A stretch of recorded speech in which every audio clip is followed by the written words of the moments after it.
Okay, today is August 9th, 7 o'clock, BG&T meeting. We have Ms. Carmen Alvarez sitting in for Michelle Scott, who's on vacation. I want to ask that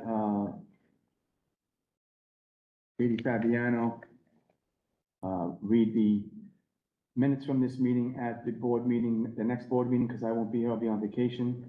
Okay, So yep, no problem. you'll have fun with that.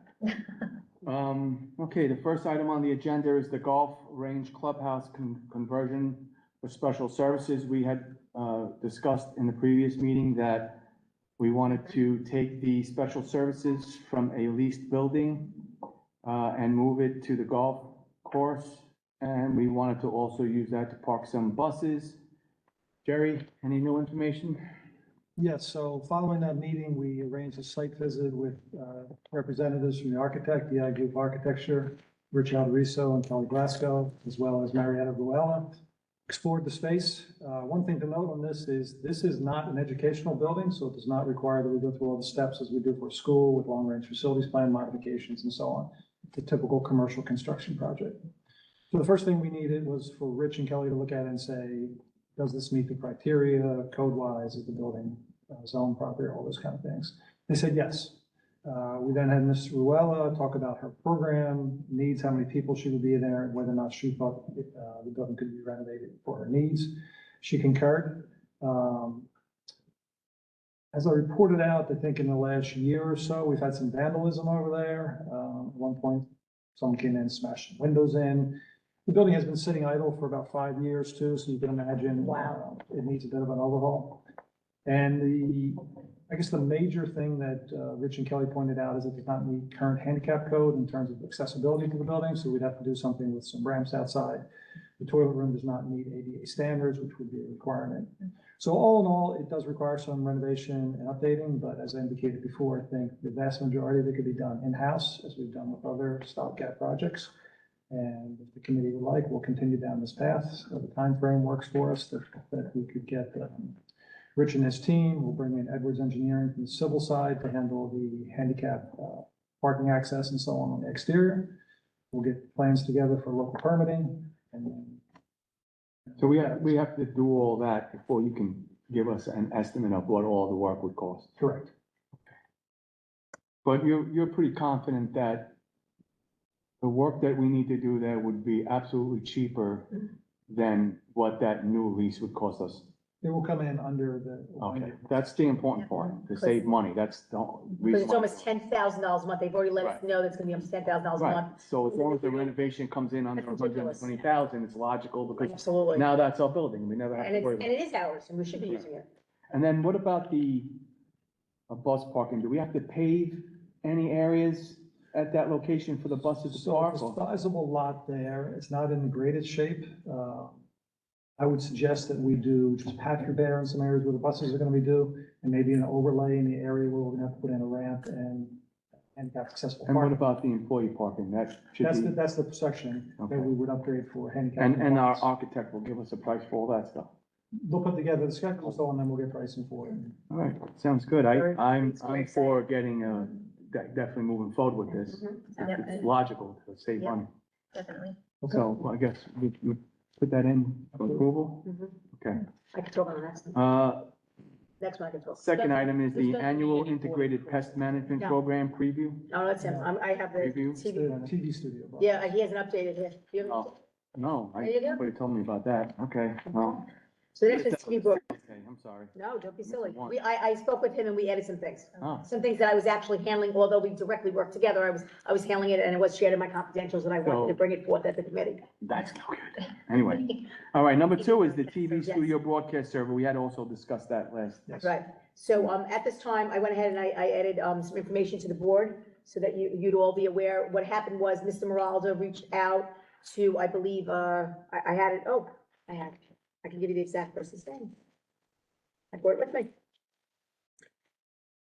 Ms. Stacy Kennedy, the Monroe Township Chief Information Officer, to begin the discussion about the viability of the TV station. We did get a response from Mr. Weinberg. Mr. Weinberg did indicate, that he would love to continue, to make it work and share the costs. However, we feel very strong that perhaps that should be added to our wants, needs, and must-haves when we are welcomed by the mayor's office to speak with the township, because that's one of the areas, I believe the cost, and you can correct me, I want to say it's about $45,000, half of it. Am I right? Isn't it like $90,000? I don't know where I got the number from. There was something, I wish Mr. Moraldo was here because we were having that conversation. For some reason, that number is coming You into my talking about for mind. the service? No, I don't think it's that. I think it was for the No, repair, something. no, it's I 40. think the server was 35,000, wasn't it? Thousand, I apologize, I knew it was something. So the We server- want them, and I say it, and they could be watching, we want to pay for everything, because that, that's a financial amount of money that we currently don't just have readily available. And, we want to have that conversation, but rather than make it a separate conversation, I did want to speak on it. We are hopeful, I had Ms. Zelinski reach out again, so we're hopeful that we will be able to solidify a meeting, and the meeting will be on the books, and during Wednesday's board meeting, I'll be able to share that out. So that Right, is. I was thinking about that myself. If you watch that, we basically have that to show board meetings. That's it. That's all I see on that Yeah, broadcast. that's it. No, so there But used I to be do see, but sports, I do see the township uses it for the Mayor Delina show, for their council meeting, for other things. so if I can add, in the Yeah. past, when Dr. Kozak was a Oh, superintendent, so- we used to do a show, a school show, Mhm. that was recorded in our high school, and it was telecast on Right. that. We don't do it. We don't do that anymore. No, we do. We do. So I had reached out to Mr. Vladik, months ago when it was still on, and because I know that Mr. Tufano had a question about the programming and how it got, because it seemed to be every time you turned it on, it was the township programming. And he explained to me that he had, he split it up between days of, one day would be township events and the next day would be maybe Board of Ed events. So I have seen, when it was running, I have seen, like Gonzalez said, sporting events, because we did live stream stuff and things were recorded and put up there. The concerts were put up there. But what is interesting is I had no idea that Mr. Vladik was doing all of that work himself. He's a district employee. The Board of Education pays his salary. So the township was using the services of our employee to put up their programming on the server. So, it would only seem fair that they pick up the cost of the server and we're picking up the cost of the staff member who's doing services for the township. At this point, the cost of the server was ours, the cost of the cable services was shared. Correct. That's what I meant. So the Yes. 35,000 would be, we would like to request that instead of us paying it, because we're paying whatever we're paying for the employee, but rather than go in and have these separate conversations, it makes sense that we're going in, we're hoping soon for a large conversation that would include this as well. Okay, so who's in charge of setting up that meeting? Me. You. So we've now made 2 phone calls. Okay. Within the last couple of weeks, we waited till after the 4th of July, we gave it the extra week, the packet was delivered. I want to say, I don't have the exact date, but I want to say it was delivered after 4th of July, so somewhere between the 6th and the 6th and the 20th, we'll say within 2 weeks, because I don't have the exact date. It was hand-delivered, Mr. Moraldo, written by me, inclusive of the prices. We waited, and we were very pleased, because we waited for Mr. Tate to get the exact amounts from the estimator, so it wasn't, it was the exact amounts of what the cost would be for the various different projects. It was hand-delivered. And then I had, last week I missed Mrs. Zelinski, Rashima is my secretary. She reached out. We were told that Mayor's secretary keeps his calendar, was on vacation. She called back again, and that she called back on she called back on Tuesday, and we're waiting for a return call. So by Friday, if she doesn't get a return call, I will have her call again. As soon as I get that date, that'll be a date where we meet with board leadership, myself, Dr. Lehman, Mr. Tague, Ms. Allen, of course, Mr. Moraldo was there, and we were fortunate they really had, it was a nice, positive working meeting, because the mayor came, and then I used the wrong, councilman, is that right? Ms. Kirby, I used the wrong term yesterday. Councilman, and they even had their attorney there, Mm-hmm. so. Yeah, and I think I know that at the last, I think it was at the last board meeting or somewhere, some of the board members had requested even seeing usage reports of, if there's some way to see and track, how much, what the usage is of that channel, because that's only on the cable station. So if you don't have cable, which a lot of people don't anymore, you know, putting it on that one service or server, you know, are we really reaching the greater community? Or should we be looking at other services and streaming services to put up these videos on?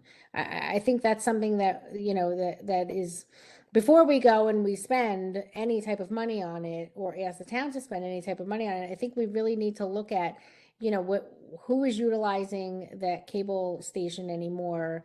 And is there another way to get those videos and those recordings out there? So Christie, we did hear from members of the public that they felt the senior community, who is not big on the latest technology, still use that to get their information in this township. So I think having the input of who's watching it, at what time they're watching it, and how many people are watching it is definitely imperative to our decision on keeping it around. And Absolutely, and maybe it becomes a community survey. I know we just talked in community engagement about a survey. I mean, maybe that becomes something that we put on the survey too. Are you utilizing the cable channel?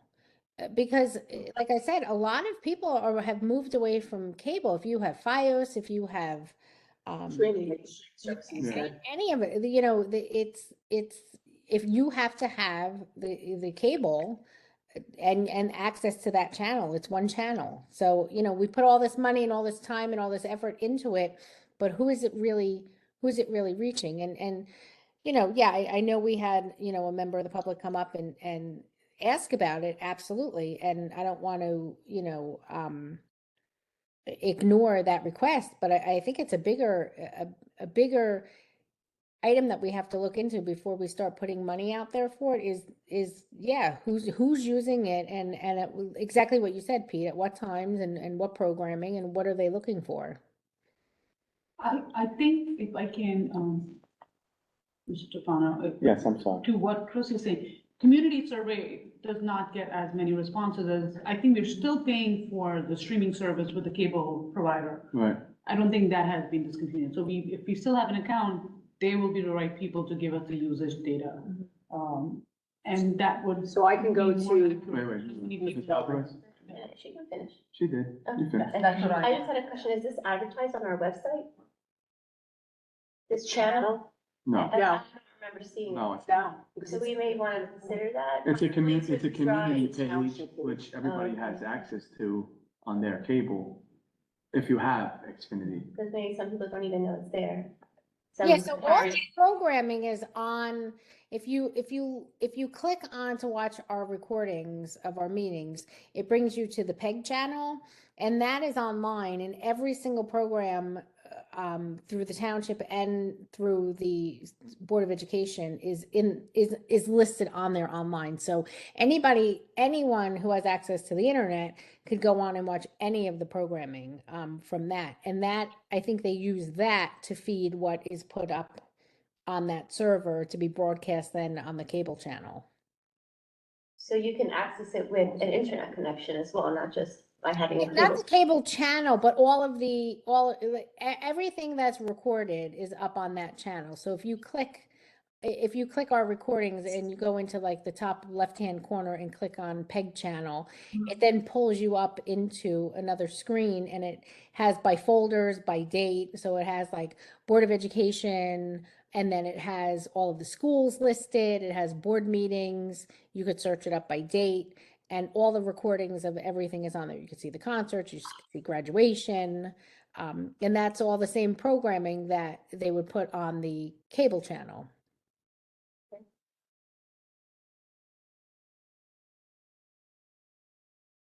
Okay, does anybody have any other questions? I think we need to get those facts before we can make any decisions. We need to see. Would you like me to, Yes, I would. so I'll reach out to, Mr. Feldman and make sure, you know, I'll go through him, and he might have to research a Boris, or reach out to town, whatever we have to do to find out, you know, utility, and who's using it, what times, and just get the overall information. Okay. Anybody have any questions? All good on that one? Okay, I don't know what order everybody has it in, but I'm gonna go with the order I have it. So number 3 is the annual integrated pest management program review. Jerry? Okay, so I posted a sample copy of one of the schools online, Oak Tree School. The Integrated Pest Management, or IPM program, is something that we're required to maintain. It was a New Jersey IPM Act of 2002 requires that we have a plan in place and we follow certain procedures. One of those procedures is annually, we are to review our plan. Part of the review process is I send this out to the principals in advance and ask for any input from them. They all review, no input. I can tell you the plan that we have developed is off a model that Rutgers developed. We have fine-tuned to our needs here in the district and what has worked best for us. IPM was put in place essentially to try and limit excess chemicals for pest control and the like, and try other means other than canibrate and so on to protect students. To that end, we follow this religiously. I'm confident that our plan as it is here is very good. And I say that because I think in the past 6 years, we've had 3 surprise audits by New Jersey Department of Environmental Protection, as well as Middlesex County Health Department. They will come in randomly, unannounced, and say, let me see your plan, let me see your notification, let me see your licensing for your staff, and so on. As you know, we have a couple new principals in the district. Recently, several of them went for their training. They're required to be trained as well. We maintain logbooks at the school that you'll see in here. Reporting by staff. We have monthly inspections done by an outside agency. Our first action response is typically to try something other than a raid or so on. Mint oil is something that we're big on using for spots and ants or so on. If we ever have to use something that is beyond non-low impact, we send out notifications. If you're a parent, you probably receive them at times notifying when we're putting down fertilizer or when there's a situation at school. We do have the right to do emergency applications. For example, if there were ground hornets, say, in an athletic field we knew was going to be actively used, we're permitted to go ahead and immediately do an application and send out within 24 hours of notice. But typically we do a 72-hour notice, we do postings and the like. So I have no recommendations to modify this in any way. It's worked very well for us. Yeah, I remember we had discussed this about 3 or 4 years ago in detail, and the program was pretty awesome. Yeah, so The every year environment we're required to go over it. The nice piece about this is what previous boards and you folks have supported is this drove us to evaluate pesticide use in the district, particularly on fields, fertilizer and so on. So if you've seen our notices that go out, we do not put any fertilizer, weed killer, et cetera, on any of the elementary school sites. We only do it here at the high school, middle school, where we have athletic fields, and then at Oak Tree only on the baseball and softball fields. So if you go to the schools or the board office and you see dandelions or some clover, we're fine with that. We've had kids playing on that in a field that has been treated with Roundup and fertilizer and the like. It also has saved money over the years by not putting those things down. So that's kind of the highlight of the program. Any questions? I did have one. So, and I did see this one last year also. I just had one doubt. This is all for outdoor, right? No, it's indoor as well. So the indoor protocols of informing parents and it's exactly the same as outdoor. Yes. And there's never a need to move students from the area. Like, I know you do this over weekends or nights or Yes. have you ever come across situations where we've had to move? Yes. Yes. The area I can think of most that has been problematic for are those ground bees that you've heard about, the African ground bees. They appear from time to time at Mill Lake School. That sandy soil down there seems to attract them. And when we encounter that, we do an immediate application. It's not necessarily in a play area. We've never had anything inside the school building, ants or wasps, those kind of things that required immediate chemical exposure that would, impact kids. And we do time these for after school hours, weekends, holidays, those kind of things for most of our children. So all of that is covered in this document. I did Yes. glance through it, but I didn't. Thank you. Okay, number 4 on the agenda is the high school sign. I kind of handled that one too. So when it was brought to my attention, was that a board meeting? So when it was brought to my attention, I immediately reached out to Dr. Higgins at the high school and, Just because the sign was off. sign was off. So what was brought to my attention was, he's saying that they had ordered a part. I then actually had made a phone call. We found out the part was actually ordered. I then reached out to Mr. Tager, wasn't aware of it. So I think the part was ordered directly, to my knowledge there. But the conversation that ensued from that, and this was in writing, Dr. Higgins did say, yes, the part was ordered. However, it appears that we have ongoing issues with the sign, and perhaps we need to have a further conversation with Mr. Tager, and then of course we're involved in Ms. Allen because it involves cost and what that looks like, what that means. So we have this ongoing issue. I know we had something similar at the middle school, and it had to do with when it rains. I know it sounds silly, but that's what it was, when it rains and the electricity at the area. So I don't know if you could talk about past experience with the sign. I know the sign is currently, I believe it's still not working. When I went on it. It's 12 years old. Yeah, so- it's 12 years old. So I asked them for an update here, and what they indicate is that they've had technical problems over the years. They haven't spent any money on repairs, so Correct. the in-house tech department has been able to troubleshoot it when it happens. So, you know, it's a wireless connection that goes from the main offices with an antenna that points out to the sign. So whenever Right there's- side goes up. yeah, and they also said, so they brought in a company to do a service call on it. Service call indicated that one of the boards inside appears to be fried. That's the piece that is on order. They also indicated that sign did not appear as weathertight. So I guess after 12 years, it's an aluminum shell on it. It's probably moved some, get some water drips in there. And Did they give you a cost on to repack that? there's a proposal to the high school in the amount of $1,850. And that is for replacing the electronics And what inside. about repacking it? So we would do that ourselves, yeah. We'll look at No, the- okay. open Because it. that sign's not cheap and we need to get it Yes. waterproofed. Yeah. For 12 years, this being the first repair to $1,850. I can Yeah. tell you, replacing that sign today, 40 grand. much more than that. It was over 40 grand when they bought it, so, Oh. years ago. Let's pack it up. Better get some, Need some crazy glue? what's that stuff? They make the screen door out of a boat. Flex seal. Flex seal. That's it. Y- Yeah, Chrissy? Oh, no, I was laughing. I'm sorry. I mean, that's kind of a no-brainer. We gotta get the sign going and Mhm. 12 years, $1,800. All right, I mean, So there is no chance it's under any kind of warranty. 12 years we've had it, right? So there's Yes. no, I checked. the service call was all we got. do any companies offer a warranty, an extended warranty on that, or? Not on the sign. I don't know. Questions on that one? No? Good? All right, the fifth thing on the agenda is the Middlesex, middle school PAC HVAC project update. Yes, so that project is moving very well. I'm quite pleased with the contractor on this. You may have seen in the weekly reports that we received the 3 units for the classroom areas over there. I had a crane in, those are set. Working on ductwork connections for those. There's a lot of work going on inside the building, above ceilings that you don't see. They're what are known as VAV boxes, variable air volume distribution boxes. Big machines that can control it. There's 13 of those that we've cut ceilings open. They've been installing ductwork for those. The other component to this project are the 2 large units that go behind the back center. The existing units are there.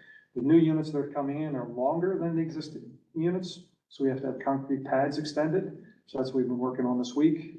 For the concrete, we need a curing time. We have tentative delivery for those units coming in September. So if that's the case, we'll identify a time, we'll get a crane in, pick those units, set the new units, new ductwork, controls, those kind of things. But all in all, I'm very pleased with this contractor so far. We've been on very well. Okay.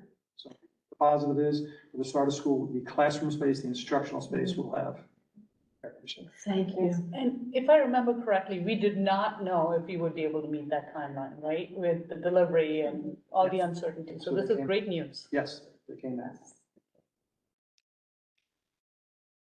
Any questions? Okay. We have the annual integrated pest management program review. No, that was done. We did that. Correct. I'm sorry, I'm working on 2 lists here. Two lists. How about the annual review of the written IAQ plan? Yes. So again, I posted a sample copy of that from one of the schools. This is very similar to the IPM in that we're required to do an annual review of this program. This came out of the POSHA program, which is the Public Employees Occupational Safety and Health of OSHA for public employees. We had an IEQ standard that came in 2007 that mandated that you have a written program and that certain staff receive training. I am trained and certified in this, so I am a designated person. This program identifies our procedures for staying on top of indoor air quality problems at the schools. Most of you know, we've had discussions in the past. Dr. Richard Lynch, of Environmental Safety Management, is someone that we employ. He's a certified industrial hygienist. He comes in only, does testing and sampling, and that guides us in corrective action. The other component to this, and we went over this when we reviewed last year, this program. Years prior, there was a program in place where teachers, it was a stipend position that was one at every school, would be the IAQ coordinator for that. So they would attend training that the DEP sponsors for the indoor air quality. They would become certified in it, and they became the local person. That worked very well. I think there was going to be an effort to try and work that into the last contract. I don't think that happened. So we'll continue to kind of just handle that ourselves. In the future, that can be brought back in. It's really a very positive thing we found. When it's one of the teachers telling their colleague that they're not in danger, that somebody left a tuna sandwich in the drawer and, it's not a toxic situation, it's more well received than when it comes from someone else. No questions? Okay. I have one, if I Okay. can. So would it be the recommendation though of you, Mr. Tague? Do you think we need to have that stipend position? Because I mean, that's something that, the administration could go to the union and have that conversation with. I don't want to just say that it wasn't in the contract negotiations, because I don't think that was even on our radar, that may have been a position that was taken out that was previously in, or if it's still in there. I don't know if it's still listed in there and not hired for or not. But do you feel that we need somebody in the buildings to do that? I mean, it did work well, and it was a little disconcerting to hear that some of the procedures that were put in place at some of the schools for the air quality weren't being followed. Specifically at Applegarth, I know Mrs. Chanley had conversations with the principal there, and I believe that had been rectified. But if you don't have somebody that's actively engaged in that, and has the training and knows what should be going on in the building across the district, in each school, is that something that we should, reinstate? Because I know we did have that for a number of years, and it did work very well. I don't know why previous boards, decided to remove that, but is that something that you would recommend us doing again, or do you not see a need for it? I would recommend it. I found it to be very beneficial. And the program, when you take it, part of my training was to encourage my district to engage other staff. What is the approximate cost to reinstate it? It was very expensive. I remember this is going back a long time ago. Wasn't it like a couple of $1,000s a person? I don't think it was quite that much. 1,200, because that's right. Oh, 800 and change. I think now that it's coming back to me, it was very expensive. And this has been gone. I mean, I'm looking at a contract from, I don't know how many years ago. This has been gone a long time. This is 2020, so this is just, and before that, I don't think we've had it in the building for at least 6 years. Possibly. Does that sound about right? At least 6 years. So if you as the administration in that area feel that it's something needed, then it comes to me, and then I would then in turn have the conversation with the union president, and then in turn bring it to personnel as a conversation, because it would become a sidebar because it's not in the current contract. And that's no problem. I would fully support it, and I think had those positions been in place during COVID, I think that might have been beneficial to staff to, have one of their own engaged in the process at that time. Okay. So we're looking at 8 stipend positions. One for each building, yes. And But about we 1,000 survived. a position? I think it was less. I think you're right. I think it was 600, I don't know, 600, 700. I think it was more than 500, but I do remember it wasn't, and do you remember? I don't remember the exact number, but it was a stipend. Yeah. So we 600, basically survived 6 years into a worldwide epidemic without these positions, but we need them now.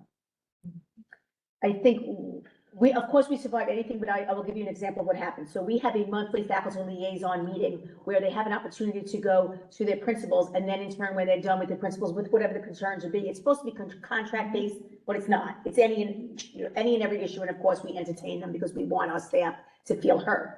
That being said, some of the things is constant with the air quality or this or that, and then it gets, I reach out to anybody who has information, and then we meet, Dr. Lehman and myself meet with the union president and their representatives. So I think what, if you can correct me if I may speak for you, I think what he's leading to is, yes, of course, we could survive anything. If we can't make do, we do what we need to. But it is a positive thing, because what happens is the individual who's a colleague in that building then has the conversation that I have to now repeat. Jerry has to put in writing and repeat 5 times for them to believe it's so, because they're hearing it from us and they think, well, why wasn't this taken care of? So something as simplistic as, one of the things that was put into place, and I'll speak to what Ms. Skirby said, because I handle it, in Applecott School, the windows are supposed to be cracked.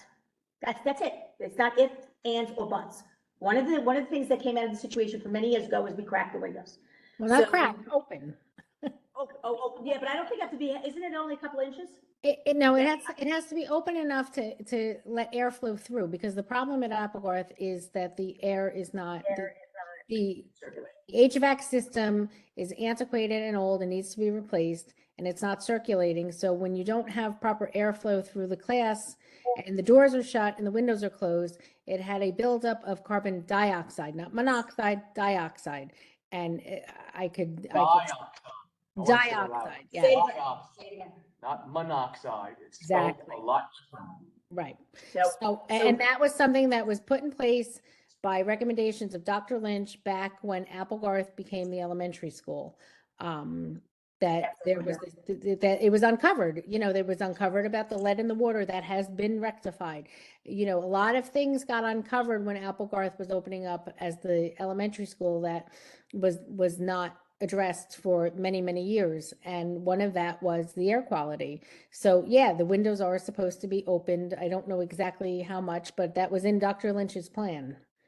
yes. And when these positions went away and, the staff turned over and a new principal came in, and to no fault of anybody's, right? Because you don't know what you don't know. So they didn't know, and the previous administration didn't, maybe they didn't know, maybe they didn't know what was, whatever the case may be, the windows were not being opened, and I brought it up to the administration, and I know that you taken care of it with the principal. So, but that's one building and one example. There are other buildings that do have, some HVAC and some air quality and things that need to be monitored, and having somebody in the building to be the liaison back to Jerry and to be trained in it. And I know they had to keep a book and they had to keep records of it. It was very strict with record keeping that they had to do. And at any time, the health department or whoever could come in and request to see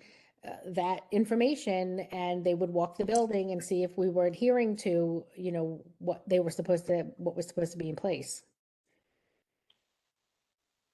So if the committee agrees, I have no problem having the conversation. I'll go back, I was just mentioning to Dr. Lehman in a side conversation. I will go to Ms. Christie, who I would imagine keeps the original of all the contracts, so that we can come back with the actual amount that it was at the time, what exactly the job description was, look for a job description, make sure I do all that, I'll do my due diligence, then reach out to the MCEA to have the conversation. Just because we have the conversation doesn't mean we're gonna go forward with the sidebar. It just gives us an opportunity to see the cost and the value. So if you're okay with that, The cost is very important. so I'll be happy to Professional development. Of course.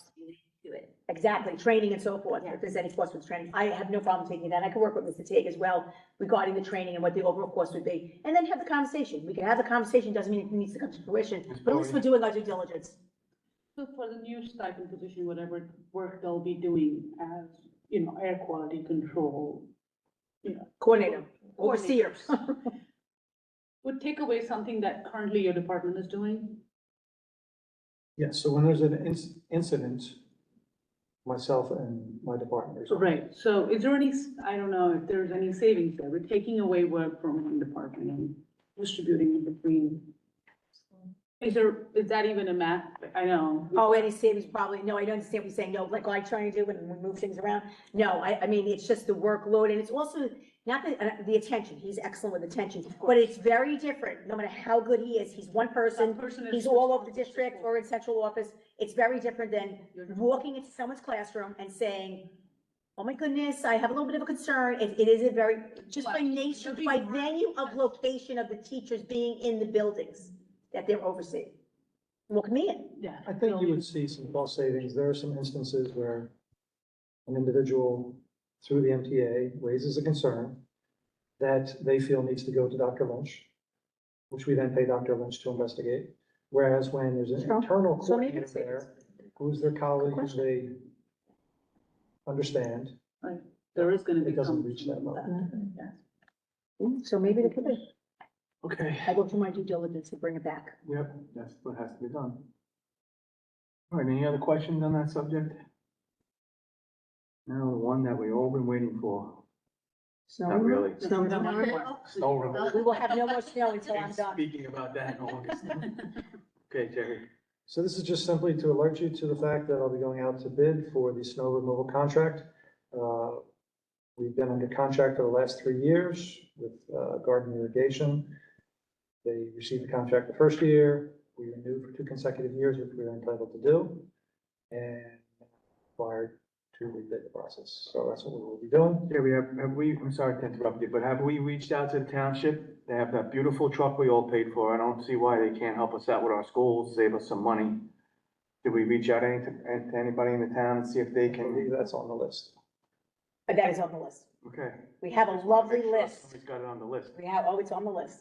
Okay. So we're happy to make sure. And we When are added two when are we things to the having list. that meeting with the township? That's the same meeting I'm waiting for, that we've now reached out twice, and I will reach out again.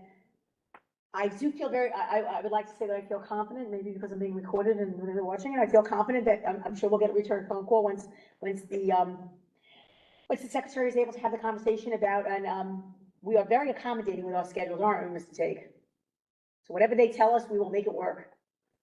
But realize with the snow removal contract though, if there is no activity, we don't pay. So this past year, they were under contract, they received $0 from us. So it might be helpful The if someone previous had it. year was about $70,000, and the year prior to that was 0. If you ever drive behind the middle school or Oak Tree, you'll see the contractor keeps his equipment staged there. So we bore that cost for the entire year and got nothing. So whether or not he wins the contract again, to be determined. And just one thought for consideration in terms of the township doing it, would just be a concern about priority. Because they do have a priority, obviously, to take care of roads for fire, police and so on. Would we be after that? If we're after that, then does that make, because we're always running concurrently with them. When we're out here, we'll plow 24, 36 hours straight, as are they. And they've been very cooperative with us over the years when we have had some massive storms, where our equipment hasn't been able to.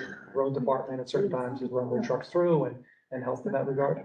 It's just worth considering that, okay, if the priority is gonna be doing the schools, then the roads aren't clear to get the kids to schools, or vice versa. If they're coming and doing the roads first, and we have to wait, True. it might not be ready in time, so. And as you said, no, as you said, is there any, so there is no, we bear no cost even if we approve the contract? Correct. That's important. And it's a 3-year contract. No, it's a 1-year contract, and then you have the ability to. Without going out for bid. On a year-by-year basis. Is it to It's been good, I believe, But we should- contract has a 2% increase in there. And pay for something. So last time we did, we had different legal counsel, so I sent the contract front end, the boilerplate stuff to the current legal counsel for them to review. When they're done, we'll then get it advertised and start to receive bids. We definitely have to get, And we're just gonna hope for no snow. Yes. getting a bid, getting a contract. Gonna be ready, and it's not gonna snow. Not snow. It's fine. A little bit of snow. All right, so I guess we'll, To that point, we do handle snow plowing ourselves. We So do, the yes. contract takes care of all the schools, we take care of some of the schools, and we have the right to handle up to so many inches, Mhm. so. And we do our sidewalks ourselves, because I know I once Mhm. talked to you about it and it was happening at that time, so we do handle it internally as well. Last but not least. The moment we've been waiting for. yeah. So I wanted to, the last thing on the agenda is full-day kindergarten, so I wanted to go around the table. I wanted to ask each board member how they thought about this personally, so we clear the air. So we'll start off with myself. I am always and have always been for full-day kindergarten. So I'd like to ask Ms. Fabian how she feels about it personally, not as a board member. It's very important that that's clear. We're asking right now, personal opinions of full-day kindergarten. Okay. Fabiano? Yep, personally, as a kindergarten teacher myself, I am 100% in favor of full day kindergarten. I've Salvarez? always been in favor of full day kindergarten.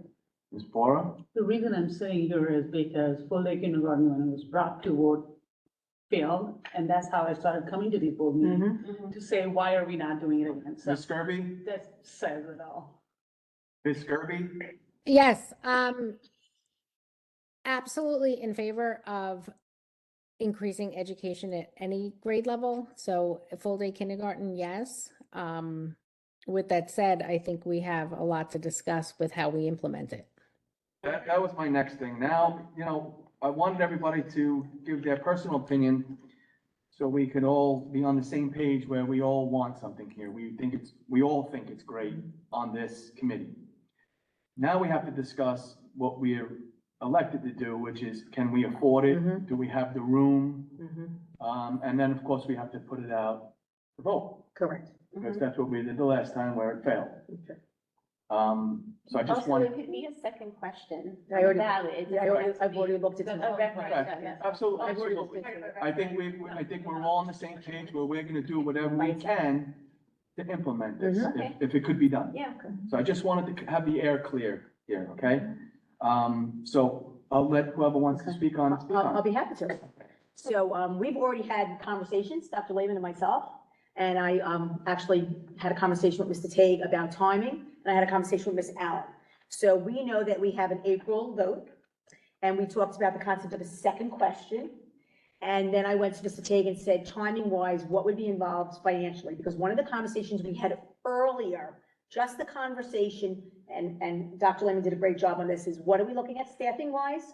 What are we looking at room utilization? What are we looking at changing rooms in buildings? What exists that we can monopolize and we could really use positively, and what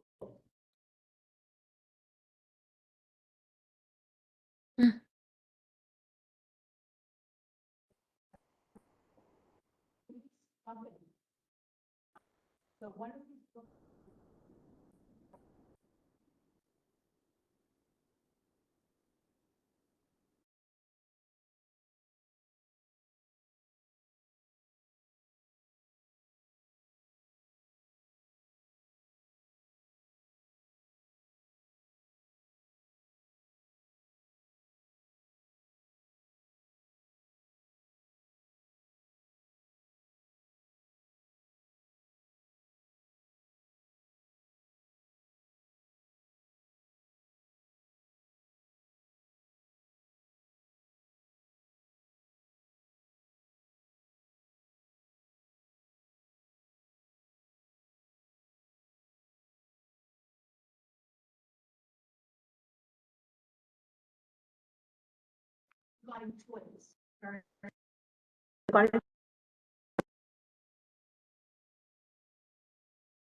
that me? Am I doing something wrong? No. Okay, so, that's another conversation. And then, of course, one of the things that Dr. Lehman honed in beautifully and started having a conversation is about staffing. One second, I'm Yes. sorry. In kindergarten, I want it to be clear, Each each classroom must has have a to have its own bathroom. Yes, Okay, that's what I. And Yes. one question before you continue. Yes. What is the number of kindergarteners that we would expect? so, Like our first graders now, we would count how many first graders we get every year, right? That would. So what I did when I took a look, and we looked at it last summer, once we get through to the fall, we can update our numbers based on first grade enrollment now. Yeah, I think the responsible thing to do for projections, having no history with full day kindergarten, is to look at our first grade numbers. right. Would everyone come? 98% probably would, you would think, maybe not everybody, right, for whatever reason, if they want to keep their child home or. But I think the responsible thing would be to project your first grade numbers as your kindergarten numbers. And then I met with one of the the primary principals, and we talked it through, and on paper, to land in a reasonable class size, which for kindergarten, we were targeting somewhere 18 to 20 students. We would be looking at approximately 11 kindergarten teachers, additional specials teachers, there would be 3. That's, again, pending, slight change in enrollment, but we do share, like, many of our specials teachers are split between buildings already. So it's not like they're sitting in a building idle. We could fill their schedule with kindergarten. And then we also have, I would consider it an undetermined number at this point, without, further exploration, much deeper exploration with pupil personnel services. I would anticipate there would be some special ed teachers that we would bring on board to support. But minimally, that's 14 teachers plus special education. Classroom assistants, you would need as well, right? Whether there's paraprofessionals, again, we Yeah. take a look at all that, but you're looking at Not required. classroom space, right? Physical classrooms, that's 11 classroom teachers. It's relatively divided between each of the schools. As Ms. Chandler mentioned, there are classrooms by removing an ECE program, our extended kindergarten program that vacates classes. Do they have to be kindergarten classrooms? No, but those become vacant classrooms on the Mill Lake campus. You have to look at it that way. Then we have the two buildings, Barkley Brook and Oak Tree. We know that Oak Tree currently has a classroom on the back of the stage that we retrofitted, has a classroom retrofitted in the media center. So I think a responsible approach to looking at a project, either at Oak Tree and or at Barkley Brook, because Barkley Brook has specials on a cart and in there packed at the seams as well as, we would have the building principals sit down with an architect and say, this is the intent, we have this many anticipated students. It would be a kindergarten classroom. Are there existing spaces in the building that are better suited for kindergarten? Would the additional classrooms be better represented as some other type of classroom? Are they better first grade, second grade? But a project would have to be looked at to really make it happen. And then we would have a decision to make. Are we just gonna slap some classrooms on and leave specials on a cart? Or are we gonna address the fact that specials aren't where they should be and add on those extra classes to kindergarten? So, as we talked about the referendum, the kindergarten would have been a potential positive outcome of that project, right? We would have had space, still tight at Barkley Brook, but much more breathing room at Oak Tree and Applegarth. Oak Tree specific for kindergarten, and Mill Lake, again, in itself has inherent space because that's where EC is. So it's not as simple as just where do we find 11 classrooms? We know we have the space issue, which we're trying to address with that bigger project. And the domino of that bigger project would have helped us with this. We're gonna try and tackle it in isolation. We will have, I think, unless we decide to just slap classrooms on and keep specials where they are and not address that relocation of special education to their home schools, all those things that were in the package. They'll be bigger than the project is bigger than just finding a few classrooms. Now, we layered in with, we'll look at busing, but we'll lay it in with enrollment projections. Are we getting less students attending schools? So maybe there's a flex of one classroom here, one classroom there. We'd have to look out to when this project is ready to open up. What is our third grade numbers going to be? So that it's complicated, but where we sit here today, I could comfortably say that we're targeting probably 11 teachers, classrooms. That's 3 special teachers. And then the projects themselves, though, we would have to, I would think we'd get involved with DIG to take this to what it would really look like for a comprehensive piece. I think that's where we stand. In terms of numbers, I wouldn't want to throw a number against the wall in terms of what a project like that looks like, because if we're going to address the other things that would potentially come with adding classrooms for full day K, it's a different animal than just, if we had the space and it was just a decision to say, can we add 11 staff members or 14 staff members to our growing perpetual budget? Can we squeeze that in perpetuity? It's a much different conversation than the infrastructure that we would need to support that long-term growth. If I can add a statement, which I don't want to be Debbie Downer. Can't hear you. But, sorry, I don't want to sound like, Debbie Downer, but what you just said, I think the simpler part of the equation is the additional staff and all of that. The more complicated part is infrastructure, and is you're adding students that are not part of our unhoused students currently. That problem hasn't gone anywhere. We failed a referendum, we still have over 1,000 unhoused students. We are getting creative, we're trying to, Yes. we're trying to. Programming. Yes, with the programming, but there are some schools like middle school and, you just said Barkley Brook is also now full to the seams with whatever we've done. When we go with this, and I want us to have full day kindergarten, we will only add to that problem. You know, because our building sizes and our infrastructure is right now not fitted for that many. So it's, I don't want to sound like, I'm just saying that in finding a solution to full day kindergarten with other problems not yet solved, we are going to increase the number of unhoused students, or not address the unhoused students and house more students for kindergarten, however you want to say it. Our problem wasn't solved this No, much. we have a problem. And We're it, trying to get creative to solve it, correct, but we still have to go back to the taxpayers. right. And as a matter of course, if I may, and yes, we're not gonna just throw a number out there, but just for example, I know you knew the number, previous referendum, you could probably give the year, what was the cost for Barkley Brook by itself? It was 2012. It was a long, no, we're talking a very long time ago.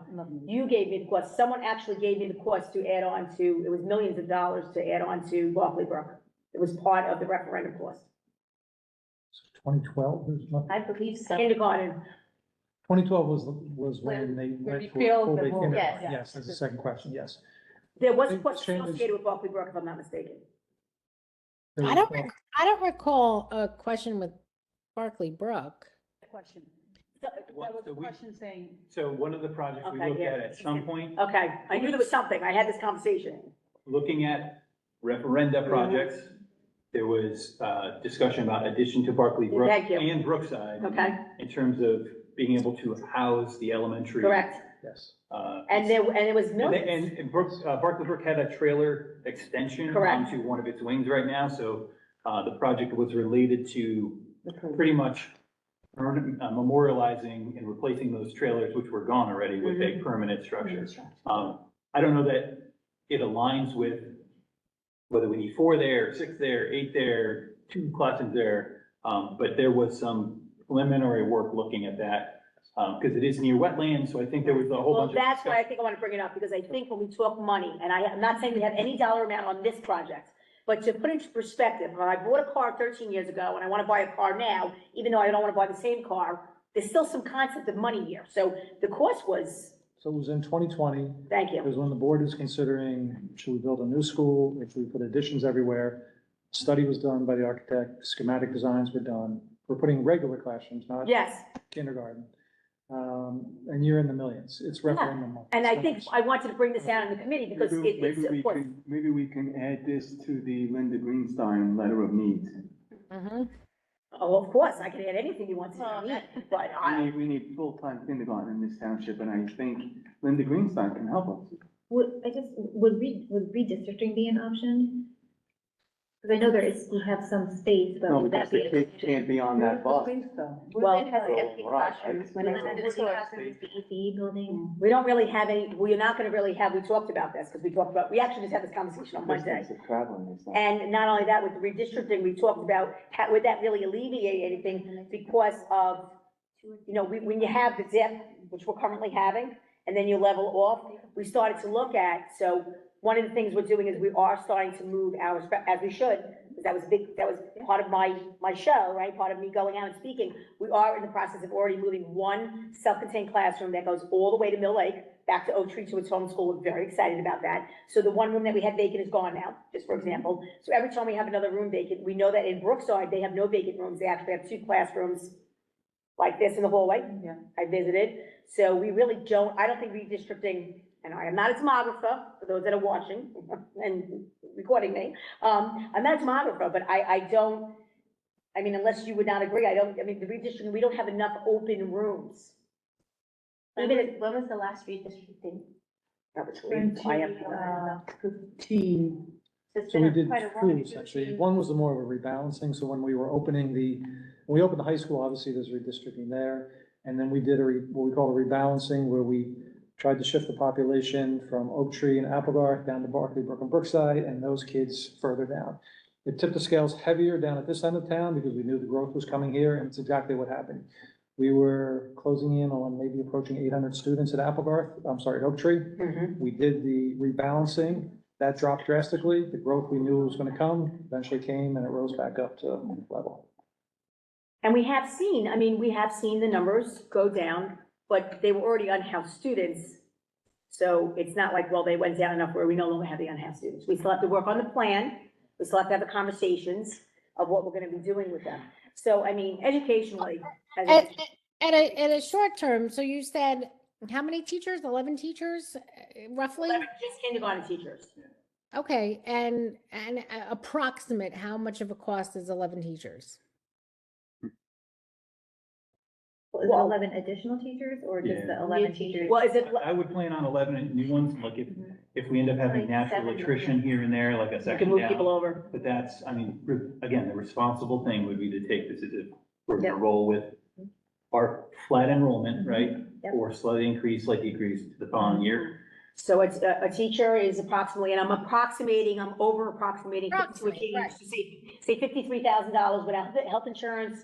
Health insurance, you could say for a family, maybe when, I don't know if it came down a little bit, it was 37, so, right, it was 37, so you're looking at, you know, yes, it's 75, I was gonna say actually higher, so $75,000, and then it's yearly, so it's not just 1 year, and then the key is we currently share our specials, so you can't do that anymore, because now they have to be in one place, so you can't have them across 2 buildings, and of course, whatever our special needs are, it could be 1 per school, it could be 3 per school, you know, we don't really know the IEPs drive that. So it's millions. Okay, so see, the 11 teachers alone, approximately $825,000.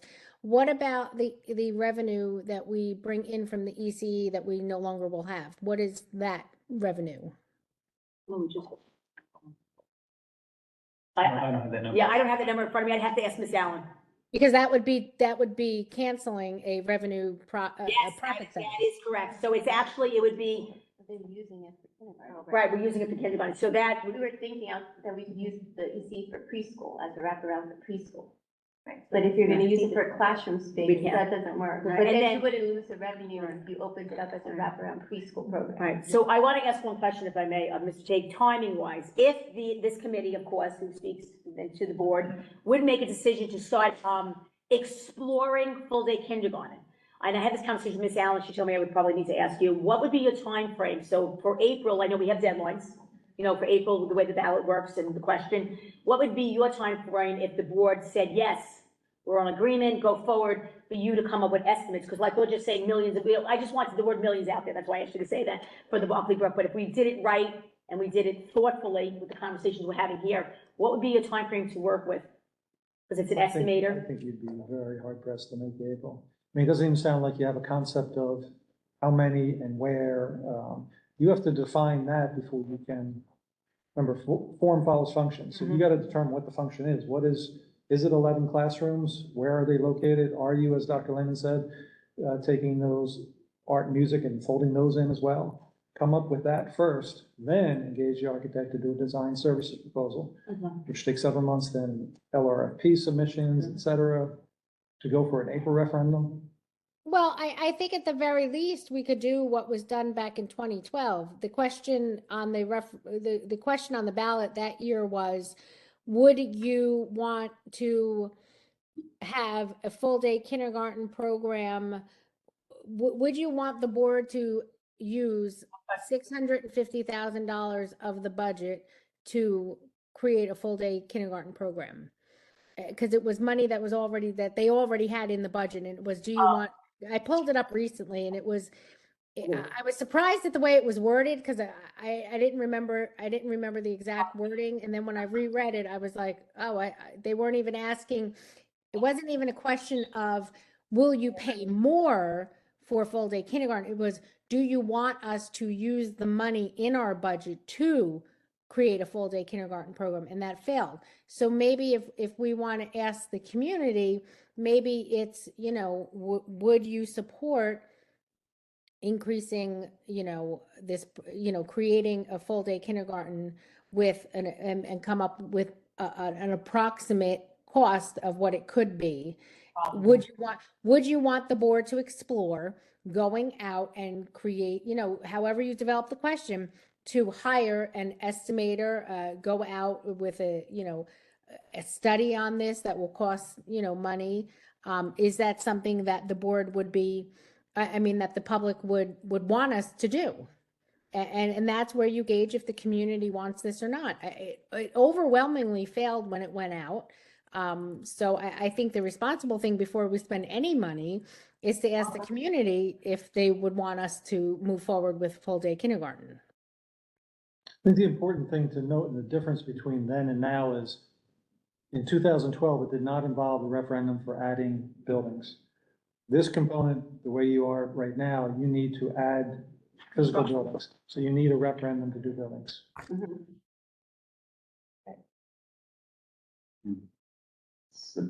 That's a big additive. And I think as Ms. Borer said, everybody knows educationally it is sound to have full-day kindergarten, but if we're not addressing the needs of the current children in the buildings, Where are we going to find? you know, how do you address the needs for children that we haven't put into the buildings yet? Because they come half day and we have the same teachers and we have the same rooms and they leave and then we flip them and we have another group, AM, PM. And it So- all comes down to not the proper funding from Yeah. the state, again. Back then. And that's what I was gonna say, Pete. We just had this conversation and, Ms. Fabiano's there. We just had this conversation in the Legislative Action Committee. And maybe this is something that we add into the letter that committee is putting together as part of the letter writing campaign is, that Monroe cannot offer full-day kindergarten because we don't have the funding for that, and add that in there. And, when the state has the budget hearings next year, have residents and board members go down and testify in Trenton at the budget hearing that, we need the funding to implement something as simple as full-day kindergarten that they gave funding to all these other townships for.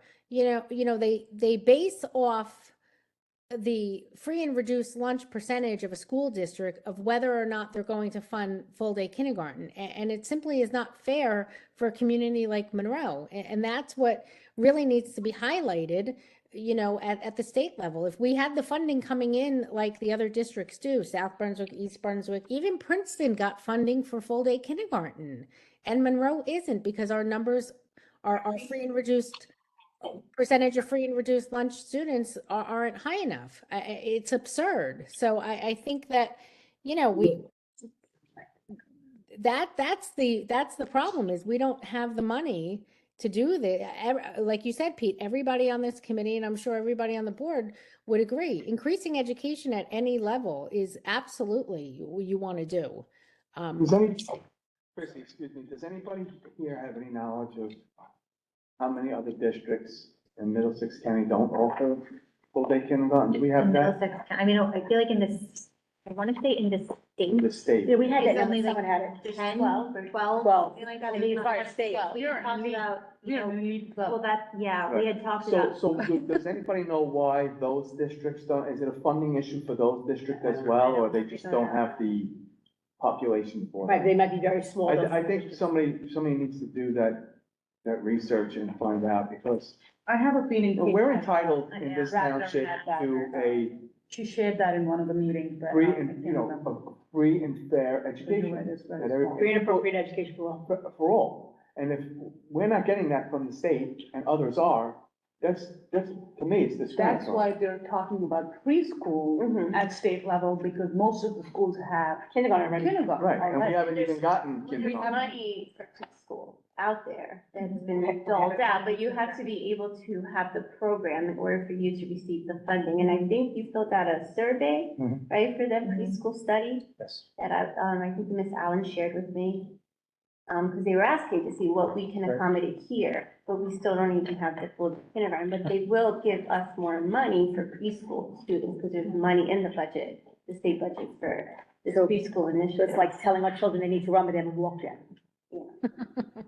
I mean, I don't know how to say it, right? I But mean, some districts are looking, they looked at like local daycare centers and create a lease with the daycare. So like we have Here We Grow and they create a lease program and use that as their preschool program. It doesn't have to be housed necessarily in your school. but can you imagine having full-time preschool and then they get to our kindergarten, we don't have it? But That's I what I meant know, by walking but I money. mean, maybe the cost we'll get money for those teachers and maybe we can move some of our preschool teachers now to kindergarten. You understand what I mean? Oh, no, and I The think. teachers that are teaching preschool now can become kindergarten. And I think the teachers are the least of our problem, although it is a large amount of money, I'm not gonna say no, but I think having them fit in the building is our problem. Because you're right, there are creative ways to make it work with full-time equivalent employees, but the problem is, where do you put them? You could put the 1 million in the ballot and it will pass, that we need extra teachers for kindergarten. I don't think that would be an That's issue. passed. Correct. It's what, where do we? Yeah, but we house need them? that money every year, Right. not just Yeah, for one so year. we're saying So it'll that become part of the every year budget, like, increasing over- the we go budget over by an 50% additional cap. million. But then, and I think what Chrissy was trying to say, and I don't know if this is how it's done, is asking the public, would you like us to spend X amount of dollars to then go and hire the professional services to come up with a plan to explore kindergarten? Chrissy, did I summarize that, Ms. Kirby? Yes, that's correct. Okay, so the reason why I think we're saying that is because we know that we paid X amount of dollars. Remember the question was, I think I came on board, the question was, how much are we spending to look at Applegarth versus, remember we talked about Applegarth, tear it down, keep it, fix it. Remember we spent 200, whatever it was, I don't know what the money was, whatever it was. So I don't know. I am unsure if that is an appropriate ballot question. Is it? Is that an appropriate ballot question? I would have to agree with you because we've been doing that work for the last year and a half where we've been, hiring the architect to do design studies for the trailer. and So I think it might be the decision of the board whether or not we go forward to spend the money. Go on to the ballot. It's what we're choosing to do with the money that we have. We are fiduciaries of, which we're already doing. So I don't know how that was. I don't know how you possible would word 10 years ago. I don't know either. To put the they question did that it. way, and it still failed because even though it didn't have any monitor, maybe that's why. So it failed even though they said there was money for it? There was no money in that. Oh, I thought it was 600. Yes, there was. Yes, there was $650,000. And yet, maybe because people were reading into that question and saying, well, that's just to do the study, what's it going to cost? Or they just didn't read the question and saw $650,000. And voted no. It's gonna cost us, and we're gonna just go, decision, no, I think, want to spend yeah. $650,000. No, the question that was posed to the community was, do you want full-day kindergarten that will cost $650,000 out of our budget? Well, right, Oh, so you don't, okay. you don't read the whole question in its entirety, and you see it's gonna say it costs You see the $650,000. It's already in the budget. But, so- but I said, if you don't read the whole question, then you Just just see the see a number. cost of Just see that big $650,000, Yeah, you're like, and no. it's already- No. And it will be more than $650,000 for us to have full-day kindergarten. That I can say, right, without me having any estimate. Well, I just the can say that. construction alone. It's millions. It's millions of dollars, so. And now we're starting to get creative. Once again, our referendum has failed. At this current time, it is not the recommendation of the administration to go forward with another recommendation for a referendum at this time. So I already started having conversations with the principals, one at the middle school, to start saying, let's start looking at stopgap projects again, which we stopped because we never want to throw good money after bad.